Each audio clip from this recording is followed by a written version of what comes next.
Vamos a continuar con lo que empezamos anoche, pero hoy quiero hablarles un poco sobre la práctica del gobierno de Dios. Y para ello vamos a hablar un poco sobre el objetivo del discipulado. Primero quiero decirles que es muy lamentable que en este tiempo, en estos últimos tiempos, se ha hecho casi un lenguaje conocido esto del discipulado. Me ha tocado compartir con muchos hermanos en muchos lugares y parece un lenguaje muy común, solo que en la práctica a veces esto no funciona.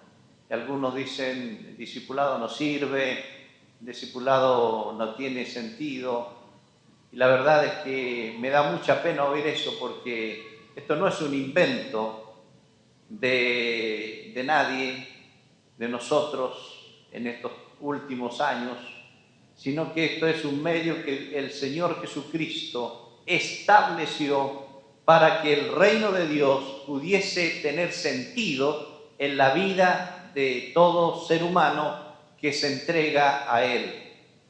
Por eso es muy importante ver algunos aspectos de fondo de lo que esto significa. La tendencia natural es ver las cosas en forma parcial a veces, y eso nos perjudica. Una vez un hombre visitaba un edificio en construcción y cuando recorría el edificio se acercó un albañil y le preguntó: ¿qué haces tú aquí? Y el albañil respondió: estoy colocando ladrillos. Después se acercó un carpintero, le hizo la misma pregunta y él respondió: estoy colocando tableros para el concreto, el cemento, no sé cómo llaman ustedes acá, el hormigón. Y finalmente le habló un operario que hacía limpieza y le hizo exactamente la misma pregunta, pero este respondió: estoy edificando un edificio. No sé si ustedes captan la diferencia, ¿no? Los otros dos tenían una visión parcial de lo que hacían, pero este hombre que hacía limpieza tenía una visión total. Yo estoy edificando un edificio, estoy haciendo una parte, por cierto, pero estoy dentro de un contexto total. Este ejemplo nos indica que hay diversas ópticas al ver las cosas. Hay personas que tienen una visión parcial de lo que ven, de lo que hacen, de manera que esto nos puede ayudar a entender algunos principios y formas que el Señor estableció para el desarrollo de su obra. Quisiera que viéramos el contexto en el cual se desarrolla el discipulado. Jesús estableció este buen medio para alcanzar sus objetivos. El discipulado no es un sistema mecánico, tampoco es un simple método institucional, es mucho más que eso. El discipulado es una relación vivencial entre personas, entre discípulos del Señor en este caso. Su expresión encuentra sentido únicamente en el contexto del reino de Dios. ¿Cuándo Jesús comenzó a hacer discípulos? Justamente cuando inició la proclamación del reino de Dios. Volvemos a Mateo capítulo 4, donde ayer leíamos un versículo. Vamos a volver allí. Mateo 4. En el versículo que leíamos ayer dice: desde entonces Jesús comenzó a predicar y a decir: arrepentidos porque el reino de Dios se ha acercado. Y en los versículos siguientes, el verso 18 dice: andando Jesús junto al mar de Galilea, vio a dos hermanos, Simón, llamado Pedro, y Andrés su hermano, que echaban la red en el mar porque eran pescadores. y les dijo: venid en pos de mí y os haré pescadores de hombres. Ellos entonces, dejando al instante las redes, le siguieron. A veces cuando leo los pasajes del Evangelio y a Jesús haciendo la obra que el Padre le encargó, parece tan simple lo que Él hace y tan diferente a lo que nosotros hacemos, que durante estos últimos tiempos he pensado, nosotros vamos a tener que simplificar las cosas, pero ganar mayor autoridad del Señor. Hay una diferencia, ¿no? Porque si uno piensa cómo Jesús encaró el hecho de llamar a los discípulos, es bien distinto a lo que nosotros hacemos. Cuando Él llamó a los pescadores, si ustedes piensan un poco, Él no hizo ningún sermón muy complicado, simplemente los llamó. Les dijo: venid en pos de mí y os haré pescadores de hombres. Yo creo que cuando a una persona lo encaran de esa manera, hasta puede confundirse, porque yo creo que los pescadores tenían toda su mente puesta en las redes, en los anzuelos, en todo lo que tenía que ver con los aperos de la pesca, y en eso eran muy entendidos. Así que cuando Jesús les dice: yo los voy a hacer pescadores de hombres, yo me imagino que más de uno pensó: ¿cómo será esto, no? ¿Cómo vamos a enganchar a los hombres con anzuelo? ¿Cómo los vamos a meter en una red? Porque su mente estaba puesta en esas cosas. En otras palabras, quizás no entendieron nada de lo que Jesús les dijo, pero dice que dejando al instante las redes, le siguieron. Aquí hay un aspecto importantísimo de lo que Jesús es capaz de hacer. Jesús no dio explicaciones, y quiero decirles algo: Él no da explicaciones.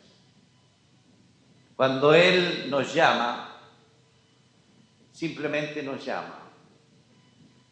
Y el Espíritu Santo se encarga luego de darnos a entender las cosas que necesitamos entender. Nosotros somos muy lógicos, muy racionales. Todo lo queremos bien explicado.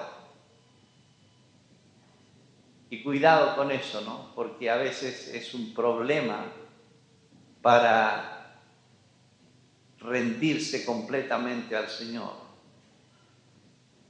Pero Jesús sabía lo que estaba haciendo. Él quería hacer realidad el gobierno de Dios en la vida de los hombres.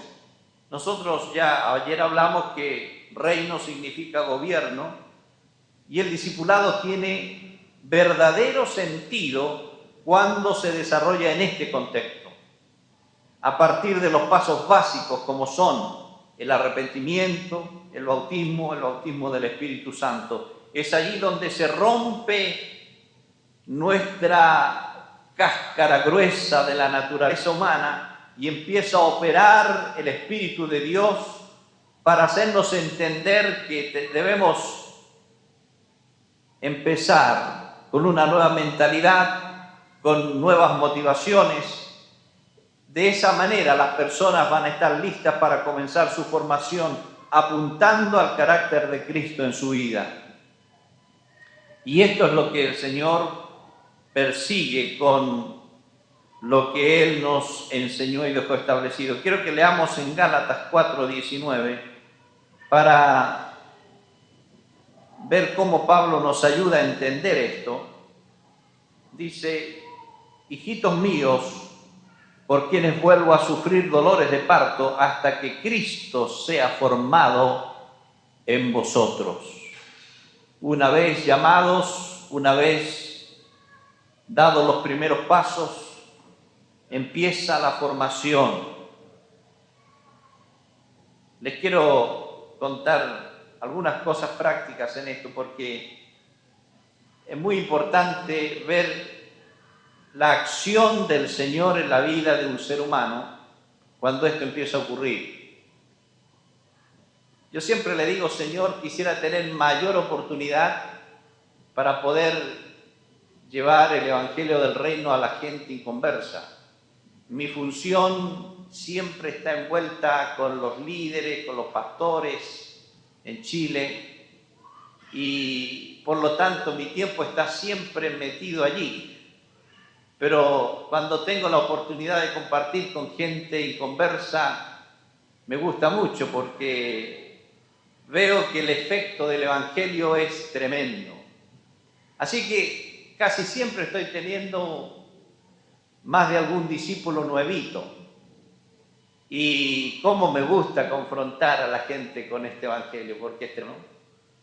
Un día llegó a un grupo de oración un hombre, un profesor de la Universidad de Concepción, y él, al estar allí, se le dio la oportunidad a algunos que hablaran. Él dijo: yo estoy aquí, soy masón, como diciendo, acá yo soy el que soy, ¿no? Y el hermano que estaba guiando el grupo, que es un hermano que lleva un par de años en el Señor, pero es un hombre que ha crecido y ha madurado muy sabiamente, no le siguió la corriente, lo dejó tranquilo.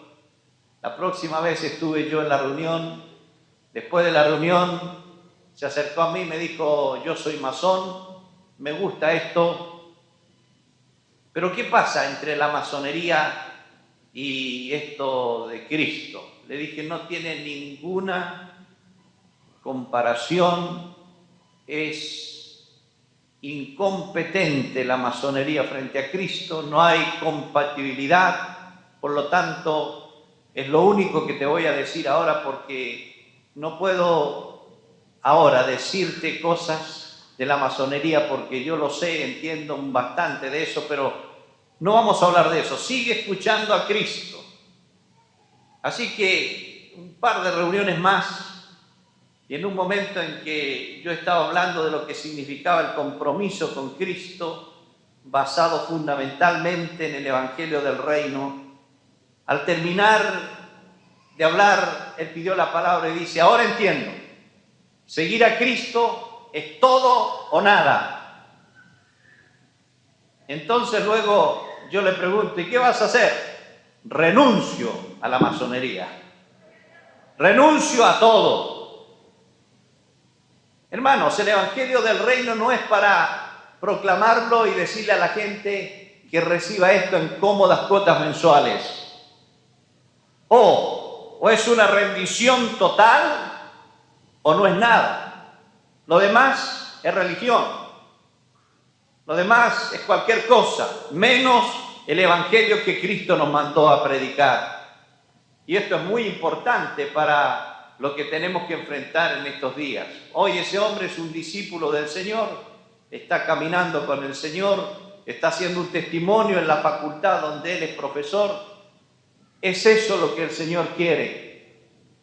Tengo un discípulo directo, nuevito, que tiene unos 3 o 4 meses, que se creía libre pensador, es un hombre muy inteligente, tiene 2 o 3 títulos ya que ha conseguido porque es muy estudioso, tiene un buen trabajo. Así que un día su señora se había ya entregado al Señor por el trabajo que mi esposa hizo con ella, y luego tuve la oportunidad de enfrentarlo a él con la misma palabra, con el mismo Evangelio, hasta que él se vio ante la situación de decirle al Señor un sí o un no.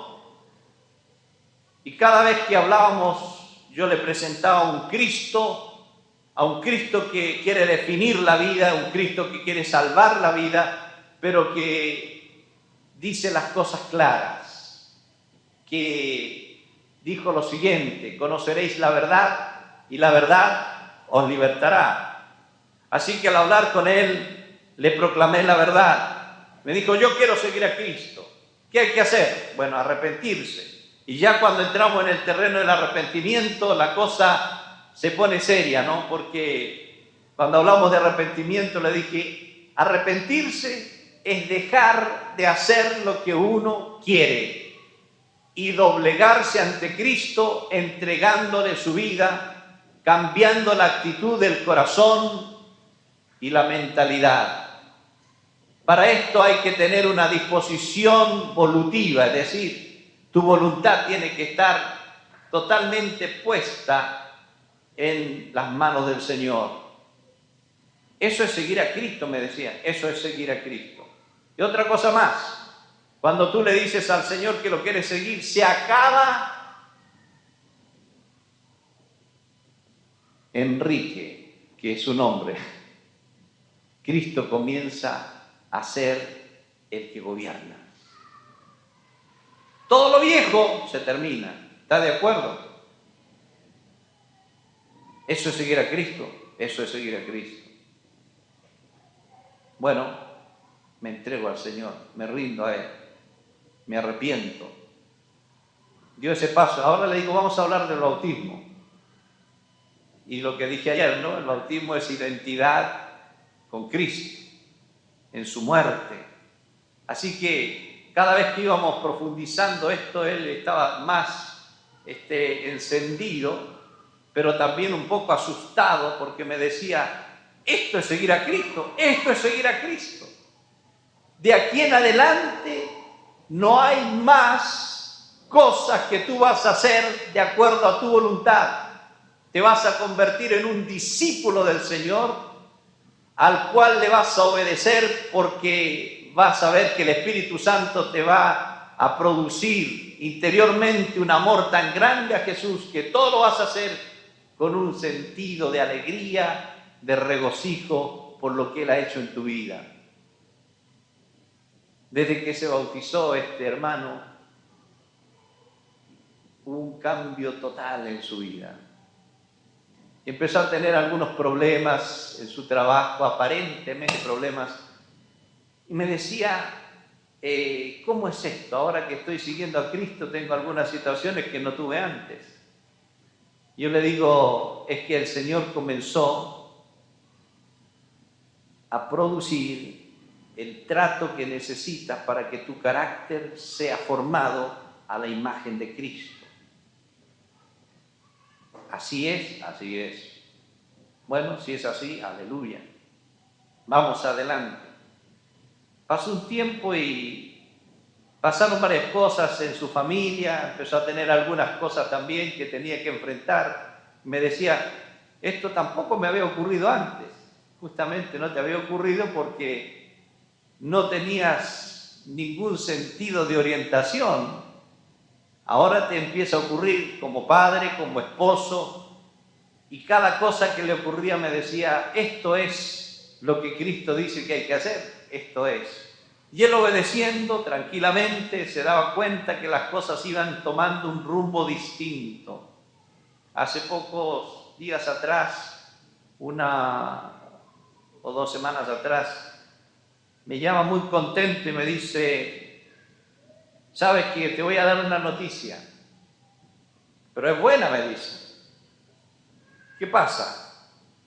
Me acaban de ascender a subgerente de la empresa, es una empresa grande. Y él dice, estoy asombrado, estoy anonadado y estoy asustado, me dice. ¿Qué querrá Cristo de mí? Porque ya a fin de año, cuando la empresa hace una serie de cosas, entre esas cosas, cada jefe de departamento tiene que hacer una charla con los trabajadores para proyectarlos para el año siguiente. Él me llama por teléfono y me dice, ¿sabes? Hay que darle una charla a los trabajadores, pero yo no quiero darle una charla de esas que se dan comúnmente, de que la empresa tiene que progresar, que tenemos que ambientarnos en las nuevas perspectivas que tienen las empresas, etc. No, me dice, yo no quiero eso, yo quiero decirle a la gente cómo tiene que progresar en Cristo Jesús, que es la única manera. Así que por favor dame algunos versículos de la Biblia, quiero estar preparado, yo les voy a dar esa palabra a ellos. Lo otro lo dejo de lado en carpeta y les voy a proclamar a Cristo.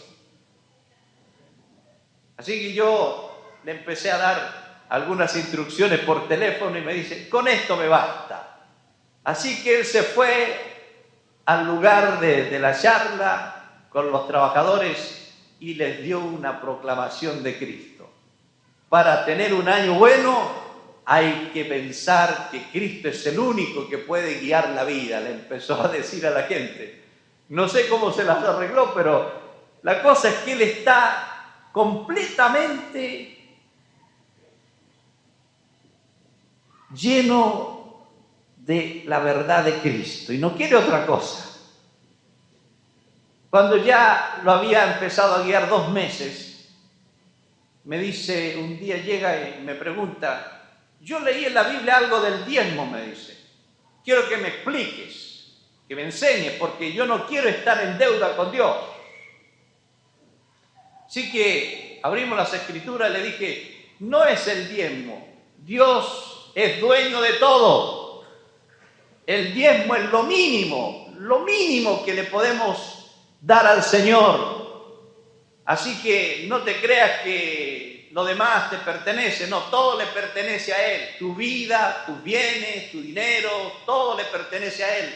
Basta, me dice, con eso estoy tranquilo. Así que él empezó a hacer lo que debía hacer. Y está tan asombrado, el otro día testificaba en el grupo de oración y dice, les voy a decir algo a todos los que estaban ahí. Saben que desde el momento que yo empecé a hacer lo que debo hacer con el dinero, a ordenarme y a darle al Señor lo que le corresponde, el Señor me ha bendecido tanto que estoy asombrado. Dice, hasta me rebajaron el alquiler. ¿Cómo será? Dice. Y es verdad, le rebajaron el alquiler. Dice, no sé, no entiendo nada. Lo único que sé es que Dios es grande, que Él tiene todo en su mano y que cuando uno se rinde completamente a Él, Él toma dominio de todas las cosas. Aleluya.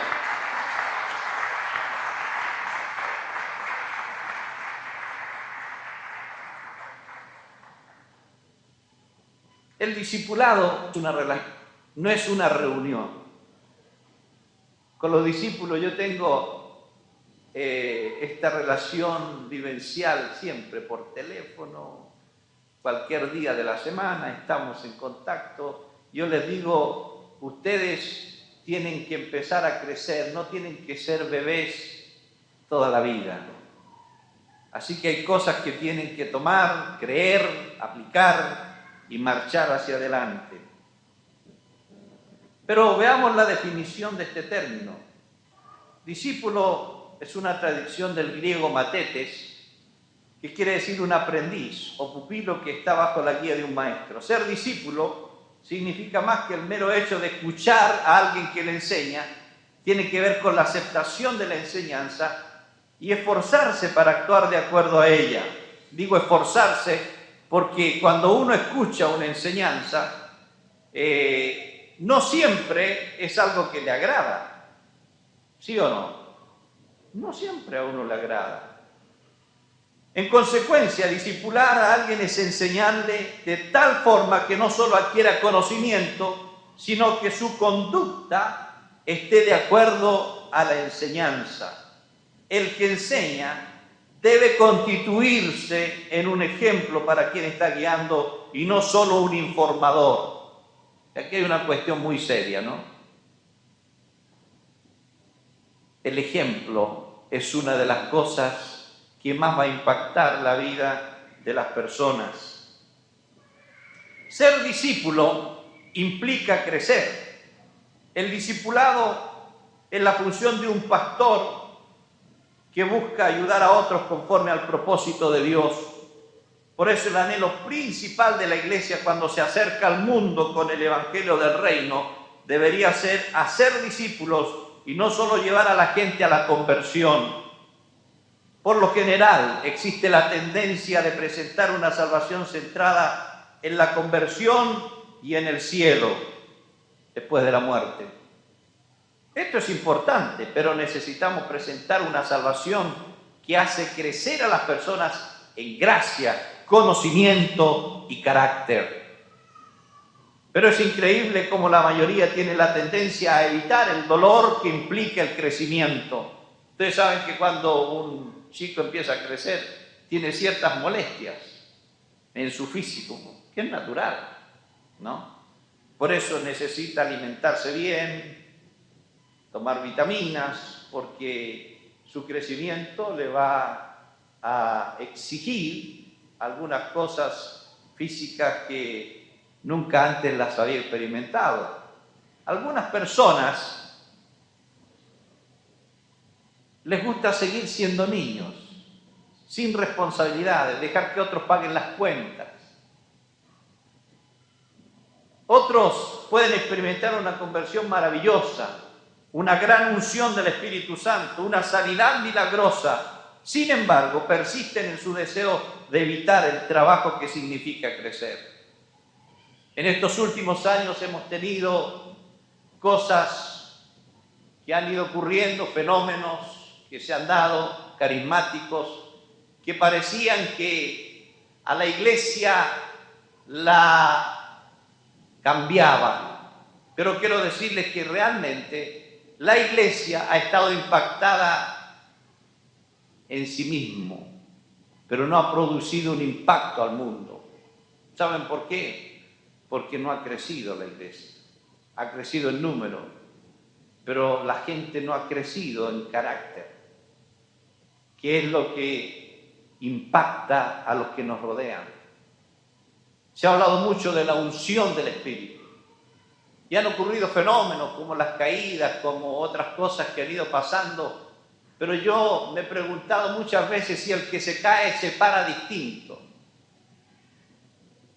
Si aquel que dice recibir la unción es transformado. Y les voy a decir que básicamente en la Escritura esto también ocurría. Cuando Pablo enfrenta a los corintios, empieza diciéndoles: hermanos, yo les alabo porque ustedes tienen todos los dones, no les falta ninguno.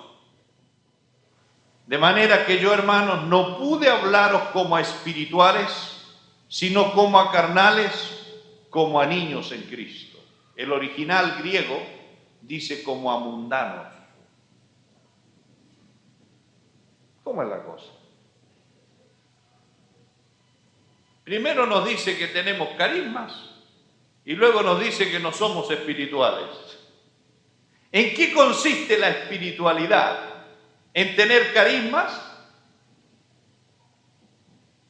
Aquí hay un conflicto, ¿no?, de entendimiento. Yo creo que tendríamos que aclarar varios términos de las Escrituras. Poder, gloria y todo esto habría que aclararlo porque hay conceptos que no están muy claros para la iglesia. Tener carismas no significa que uno es espiritual.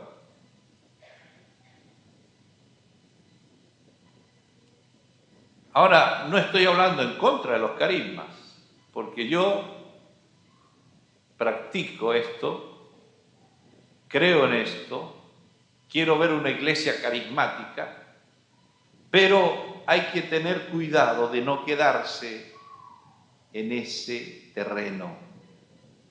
Yo diría que tenemos que entender lo que dice la Escritura: estas señales seguirán a los que creen, y no al revés. Y no los que creen seguirán estas señales. No. Hay una diferencia. Y quiero aclarar más esto. Quizás puede ser difícil entenderlo, el ejemplo de Jesús, pero el Padre disciplinó al Hijo. Estoy hablando de Jesús. En Isaías 50, versículos 4 y 5, el siervo mesiánico dice: el Señor me dio lengua de sabios para hablar palabras al cansado. Despertará mañana tras mañana, despertará mi oído para que oiga como los sabios. El Señor me abrió el oído y no fui rebelde ni volví atrás. Este siervo mesiánico no es otro más que Jesucristo. Él afirma que Dios le ha dado una lengua para bendecir al cansado, y para hacerlo, Dios abre su oído mañana tras mañana y le hace oír lo que su lengua tiene que decir. El Padre, en este caso, lo disciplinó en lo que tenía que decir, y él obedecía a lo que escuchaba. Esto leíamos anoche en el texto de Juan 12, 49 y 50. Jesús dice: yo no hablo por mi propia cuenta, sino yo digo todo lo que el Padre me dio para hablar, y lo hablo como el Padre me lo ha dicho. Él no se atribuía nada a sí mismo, ni siquiera el cómo, sino que todo lo obedecía perfectamente. En Hebreos 5:8 dice: y aunque era hijo, por lo que padeció, aprendió la obediencia y vino a ser autor de eterna salvación para los que le obedecen. Quizás puede ser difícil comprender que el Padre y el Hijo pudieran ser coiguales, y al mismo tiempo el Hijo, en el misterio de su humanidad encarnada, estaba siendo discipulado por el Padre. El Padre en verdad discipuló al Hijo en cuanto a qué decir y qué hacer. Jesús mismo afirmó que Él vino a hacer la voluntad del Padre y que hablaría lo que le dijese. Era el discípulo ideal. ¿Se acuerdan que leíamos anoche en Filipenses 2? Y decía allí que Él se hizo siervo, se hizo discípulo. Y fíjense que aquí hay una cuestión muy importante en cuanto a la igualdad. Cuando el Padre le dijo al Hijo que viniese a vivir entre los pecadores y a morir en la cruz, porque esto fue tratado antes, no era una cuestión que ocurrió en el camino. Acuérdense lo que dice Pablo en Efesios capítulo 1, versículos 4 y 5, dice que Él nos escogió antes de la fundación del mundo para que fuésemos santos y sin mancha delante de Él, en amor, habiéndonos predestinado para ser hijos suyos por el puro afecto de su voluntad. Es decir, había una predeterminación del Padre, de la divinidad. Cuando el Padre habla con Jesús, imaginémonos esta conversación: hijo, vas a tener que ir a la tierra, tratar con los hombres, con los pecadores, y vas a tener que llegar a morir en la cruz por causa del pecado. El Hijo no protestó. Aún cuando era igual al Padre, Jesucristo se sometió a la autoridad del Padre. Y dentro de los misterios de la Trinidad era necesario que el Hijo le obedeciera al Padre sin violar la igualdad que existe entre ellos. Son iguales, pero diferentes en cuanto a sus funciones. El Hijo vino a la tierra porque esta era su naturaleza, su destino, su lugar de servicio en el plan de la salvación del mundo. Jesús hizo su trabajo y retornó al Padre. Luego el Espíritu Santo, el Consolador, la promesa del Padre, fue enviado a aquellos que creían y estaban esperando en Jerusalén. Pero fíjense en esto: Jesús fue guiado por el Padre y por el Espíritu Santo. Si nosotros examináramos esto desde el punto de vista humano, tendríamos un problema. ¿Saben por qué? Porque Jesús, cuando vino a la tierra, tuvo que someterse al Padre y al Espíritu. En Mateo capítulo 4, versículo 1, donde leíamos anoche, dice que Él fue guiado por el Espíritu al desierto, y el Espíritu Santo le guió durante todo su ministerio, y Él se sujetó al Espíritu. Ustedes se acuerdan que que Jesús no todo el tiempo sanó a toda la gente. A veces sanó a todos los que estaban, pero a veces no. En una oportunidad fue a un lugar, ¿se acuerdan? A ese estanque, donde venía un ángel y revolvía el agua, y el que primero se echaba al agua era sano. Y había un montón de gente enferma, y Jesús sanó a uno solo. ¿Se han preguntado ustedes por qué? Porque Él no hacía lo que Él quería. Seguramente tenía compasión por la gente, pero ese día seguro que el Espíritu le dijo: a este no más. Y Él obedeció. Uno solo. Misterios. Jesús no hacía lo que Él quería, sino hacía lo que el Padre quería. Este es un misterio. Pero Jesús tenía un carácter formado al estilo del Padre. Y el Espíritu Santo, queridos hermanos, no está simplemente para guiarnos en los carismas, sino para llevarnos a la obediencia a Dios. Ese es un principal objetivo del Espíritu Santo. Ahora, hablando imaginariamente, cuando el Padre y el Hijo llamaron al Espíritu Santo para decirle que había llegado su turno de descender a la tierra y en una forma práctica completar la redención forjada por Jesucristo, convencer en una forma clara a los hombres, regenerarlos, sanarlos, iluminarlos y hacerlos madurar.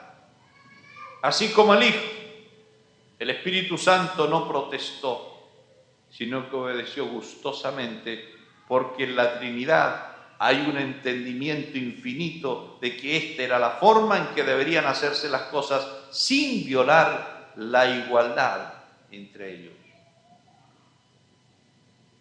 ¿Vamos bien hasta aquí?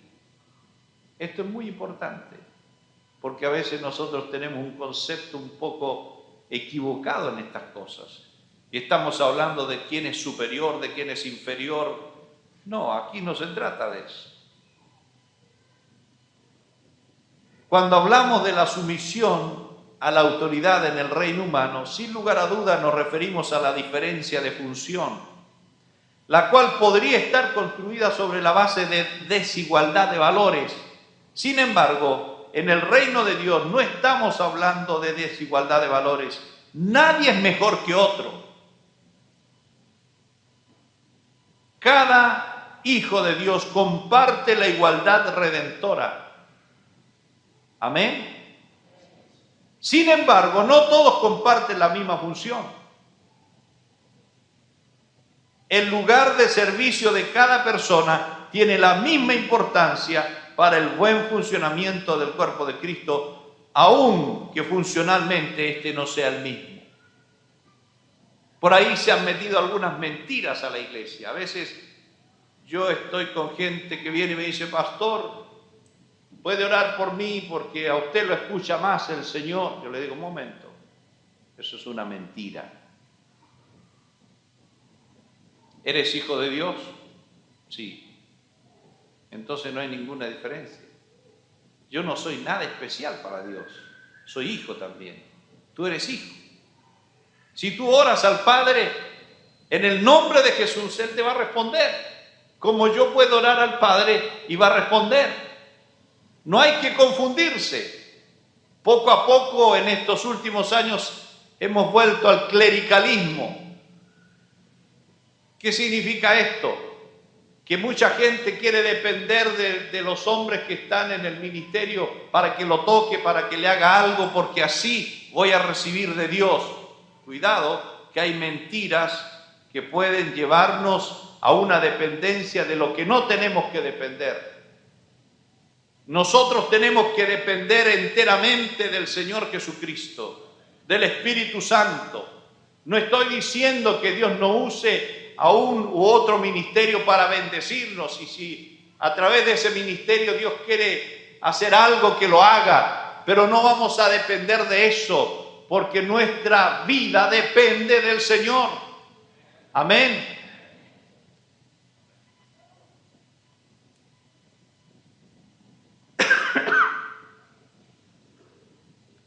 Y aquí quiero decirles una cosa muy importante. La construcción intrínseca de la iglesia es una estructura de servicio y autoridad, ya que Dios es un Dios de orden. Aún más, no se viola la igualdad redentora cuando reconocemos la diferencia entre padres e hijos, el anciano y el joven, el cristiano maduro y el recién convertido. Los niños deben respetar a los padres, el joven al anciano y los recién convertidos deben aprender de los cristianos más maduros. Y esto no significa que seamos distintos en cuanto a nuestra relación con Dios, en cuanto a la redención. Lo mismo sucede en el matrimonio, según 1 Pedro 3:7. Los maridos y sus esposas son coherederos de la vida eterna. Esto quiere decir que la esposa no es una cristiana de segunda clase, porque tiene que sujetarse al marido. Sin embargo, dice la Biblia que el esposo es cabeza de su esposa. Esta posición de liderazgo no tiene ninguna relación con igualdad, sino que se refiere a la función. Aunque son iguales, el esposo y la esposa tienen diferentes funciones. ¿Están más tranquilas, hermanas? Fíjense que el humanismo y todo esto ha hecho un enredo tremendo, ¿no? Por ahí se habla de que todos somos iguales, que ya no hay diferencia entre el hombre y la mujer porque la mujer tiene la misma capacidad o más, y etcétera, etcétera. Y se quiere enredar todo esto que Dios ordenó perfectamente. Dios nunca dijo que el marido era el cacique de la mujer. Él dijo que era cabeza. Claro, algunos hombres cuando escuchan que son cabeza creen que son otra cosa, ¿no? Creen que son un pachá. No, ser cabeza es una tremenda responsabilidad. Es saber gobernar, saber cuidar, saber amar, saber ordenar, saber administrar. Eso es ser cabeza. No es solo mandar. No es que uno llega a la casa y se sienta en el sillón allí y dice, sírvame, porque yo soy cabeza aquí. Al contrario, tenemos que aprender que nuestra función de cabeza tiene que empezar por el servicio. Amén. No sé si los hermanos van a estar muy contentos conmigo después, pero no importa. Estamos hablando la verdad de Dios. Del mismo modo, aun cuando todos los hijos de Dios son aceptados de igual forma en Cristo ante Dios, el Padre, todos funcionamos en forma diferente. ¡Qué maravilla! Esto es el cuerpo de Cristo. Pero aún quiero ir más a fondo en la interacción de la Trinidad.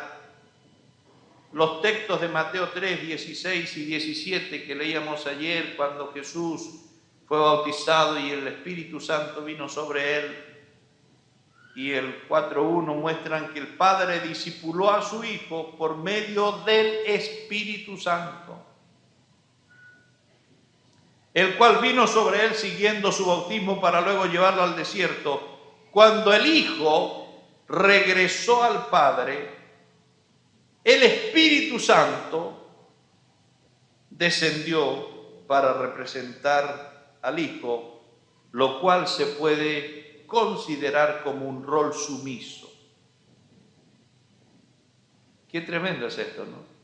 Primero el Espíritu Santo guía a Jesús, Jesús se sujeta, pero luego llega el momento en que Jesús es exaltado,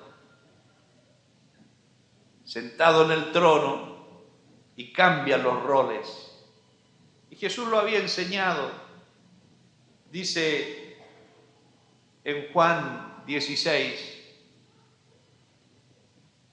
versículos 13 y 14, pero cuando venga el Espíritu de verdad, Él os guiará toda la verdad, porque no hablará por su propia cuenta, sino que hablará todo lo que oyere, y os lo hará saber,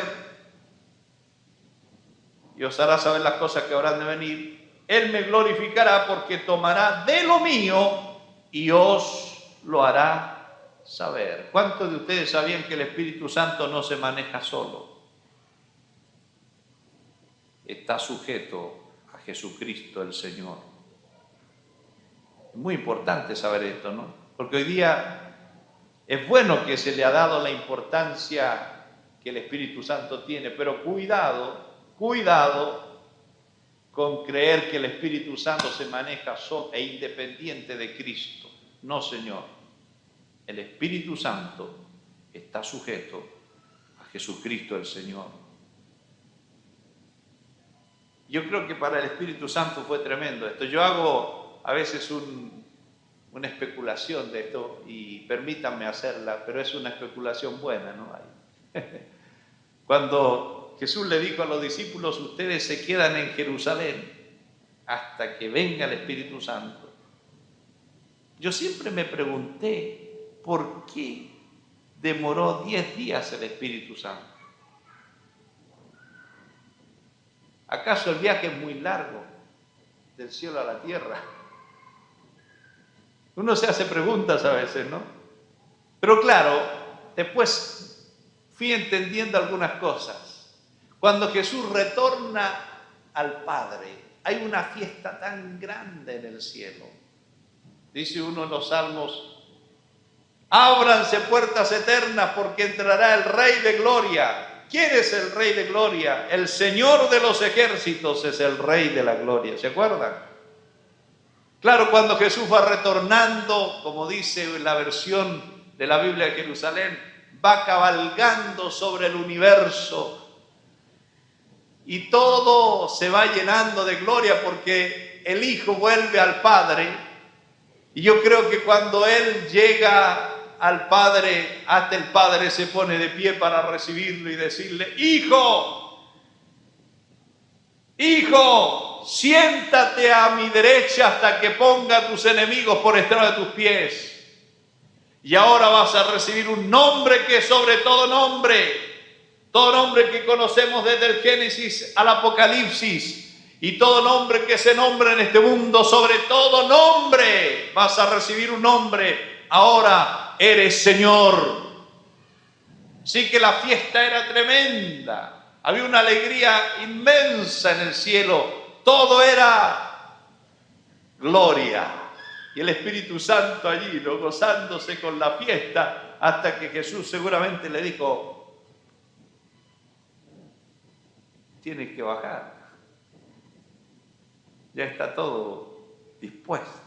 Claro, el Espíritu Santo, con toda la gloria que estaba viviendo, descendió, y dice que cuando llegó el momento, llenó la casa donde estaban reunidos, era como un viento recio, venía con todo el Espíritu, ¿no? Así que se metió allí, llenó a los discípulos que estaban esperando, y empezó todo a cambiar, porque ahora Él venía con una proclamación: Jesucristo ya ha sido hecho Señor. Aleluya. Bendito sea su nombre.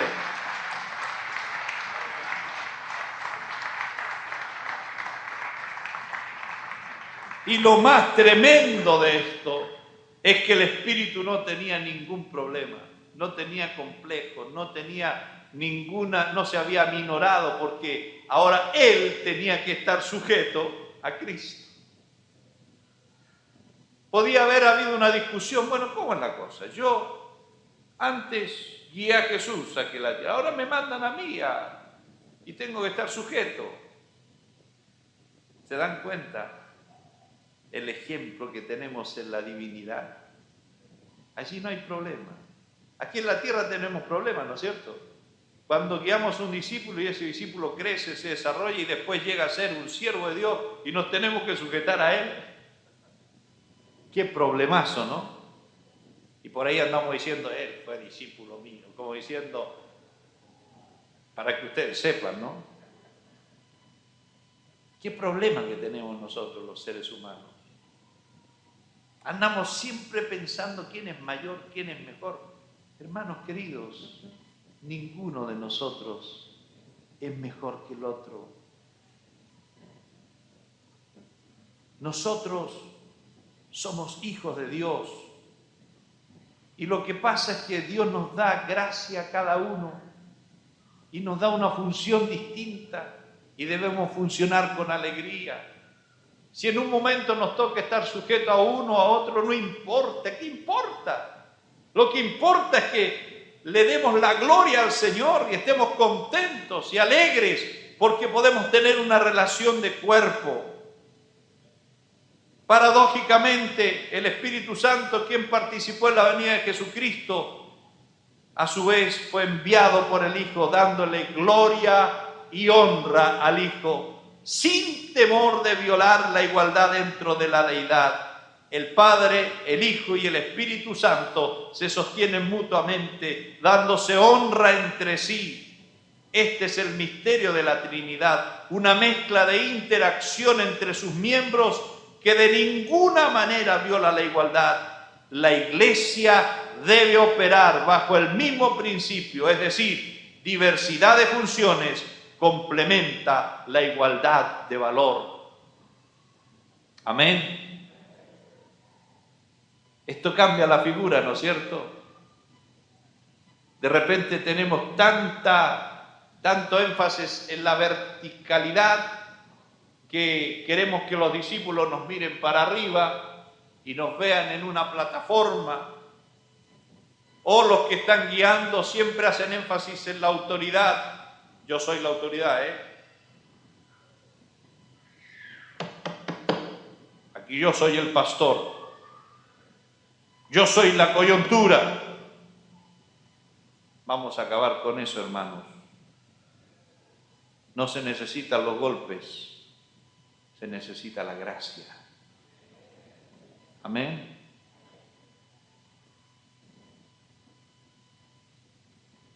La fuerza y el crecimiento de la Iglesia tienen su base en esto. Además de ser discípulo del Padre, el Señor Jesucristo fue un discipulador, estableció la validez de la práctica del discipulado entre sus discípulos. El término discípulo solo aparece hasta los Hechos de los Apóstoles en el Nuevo Testamento, ya que a los discípulos pasaron a llamarles santos o cristianos. Sin embargo, el concepto de discipular permanece intacto. El mandato de Jesús está intacto. Jesús discipula a su gente a través del Espíritu Santo, una práctica con la cual pocos de nosotros tenemos dificultades. Pero Jesús discipula a su gente a través de ellos mismos. Esto es una práctica contra la cual algunos de nosotros pueden luchar, ¿no? Yo he escuchado a muchos decir, yo no tengo ningún problema de sujetarme a Jesús, yo me sujeto directamente a Jesús. Otros dicen, me sujeto solo al Espíritu Santo, no me sujeto a hombres. Qué contradicción.